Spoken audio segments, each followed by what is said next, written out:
Hey everyone, and welcome to Pod 4 Journal Club. Today we're digging into some really cool research that's tackling one of the biggest headaches in AI right now, common sense.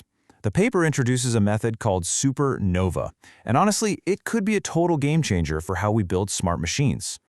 So let's just jump right in with a question that I think a lot of us have had. Why is it that these multi-billion-dollar AI models can write complex code, but then they completely fail at a logic puzzle that a kid could probably solve? I mean, it's this bizarre paradox, right? And it really gets to the core of what we're talking about today.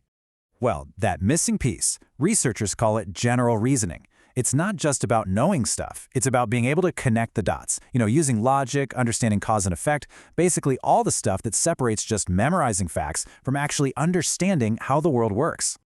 Okay, so here's where it gets really weird. You'd think, logically, that training an AI on really hard stuff like math and coding would just make it smarter all around, right? But, get this, the research shows that's not what happens. A model can get a 50% boost on math problems, but at the same time, its general reasoning skills can actually drop by 8%. So it's like they're getting smarter in one area but getting dumber in another, which is a huge problem. So the big question is, how do we fix this? Well, that's where this new paper from researchers at UCLA comes into the picture.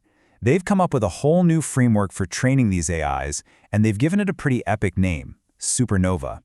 And the whole idea behind it is about finding a smarter way to teach these models, not just throwing harder problems at them.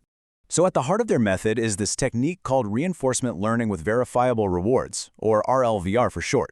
Now the idea is actually pretty simple. Think of it like this. The AI only gets a reward, a digital thumbs up, if it gets the final answer correct. It's kind of like a student only being graded on their final test score, not on how they did their homework.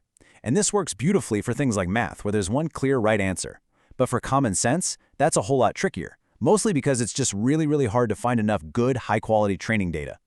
Okay, so the SUPERNOVA framework is basically their solution to this data problem, and it's broken down into 3 main steps. Step 1, they comb through this massive pool of human-annotated data and carefully pick out the absolute best tasks for teaching reasoning.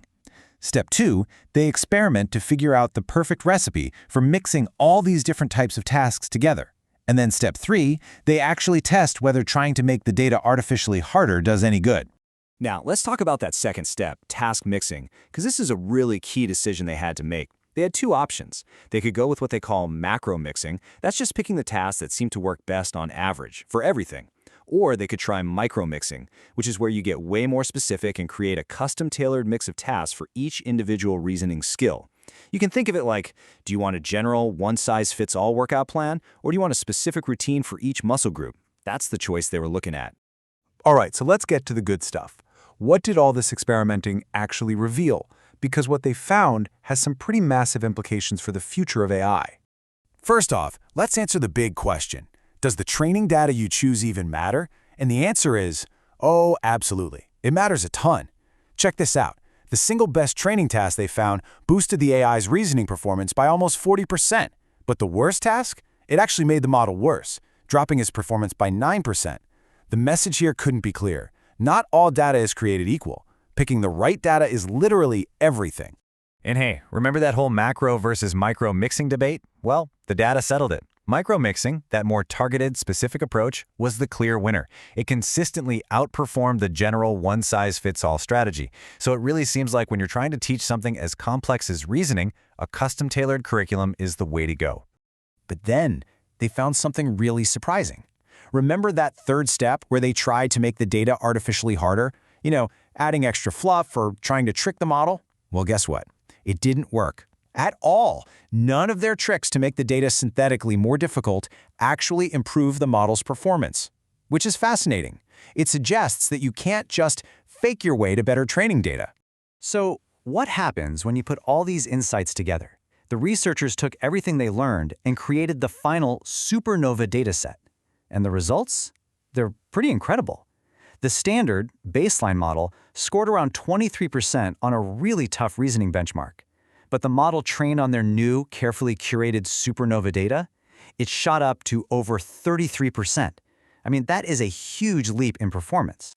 And this just hammers home how powerful this curated approach is. When they looked across models of different sizes, they were seeing relative improvements of over 50%. Let's be clear, these aren't tiny little gains we're talking about. This is a massive step forward, and it all comes from just being smarter about the data you use for training. And it's not just about being better than the basic baseline model either. SUPERNOVA went head-to-head with other popular, state-of-the-art reasoning datasets, and it beat them too. It consistently comes out on top, which really proves that their method of curating data is something special. Okay, but this next part might be one of the most exciting findings in the whole paper. A smaller 4 billion parameter model that was trained using SUPERNOVA actually beat a baseline model that was twice its size, an 8 billion parameter model. Just stop and think about what that means for a second. It means we could potentially build AIs that are smaller, more efficient, and cheaper to run, but are actually smarter reasoners. It's a huge shift from just bigger is better. It proves that quality can totally trump quantity. Now, of course, no single study can solve everything, and one of the things I love about this paper is that the authors are super upfront about the limitations of their work, which is always the sign of good science. So a couple of things to keep in mind. First, all of these tests were done on academic benchmarks, and while those are useful, they're not always a perfect reflection of the messy, unpredictable real world. And second, these experiments were done with a limited amount of computing power. Who knows, right? The results might look different if they had access to a massive supercomputer. It's just an important dose of reality to keep everything in perspective. So, keeping those limitations in mind, let's zoom back out and talk about the big picture. Why does all of this matter for the future of AI? Really, the main takeaway is summed up perfectly by the authors themselves. It all comes down to focusing on the quality of our data, not just piling on more and more of it. The key to unlocking truly powerful AI reasoning might not be about building these gargantuan, ever larger models. Instead, it's about being way more careful and way more intelligent about what we choose to teach them in the first place. And what's so cool is that the benefits of this SUPERNOVA method seem to be really solid. For one, it generalizes.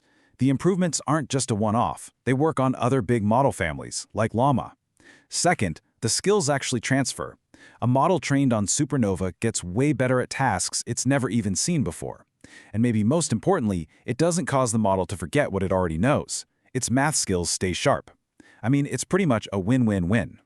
So this work is a really exciting step towards AIs that have something closer to genuine common sense. And that leaves me with a final question for all of you. As AI gets better and better at this kind of fundamental reasoning, what's the one common sense task you really wish it could finally master? Drop your ideas in the comments below.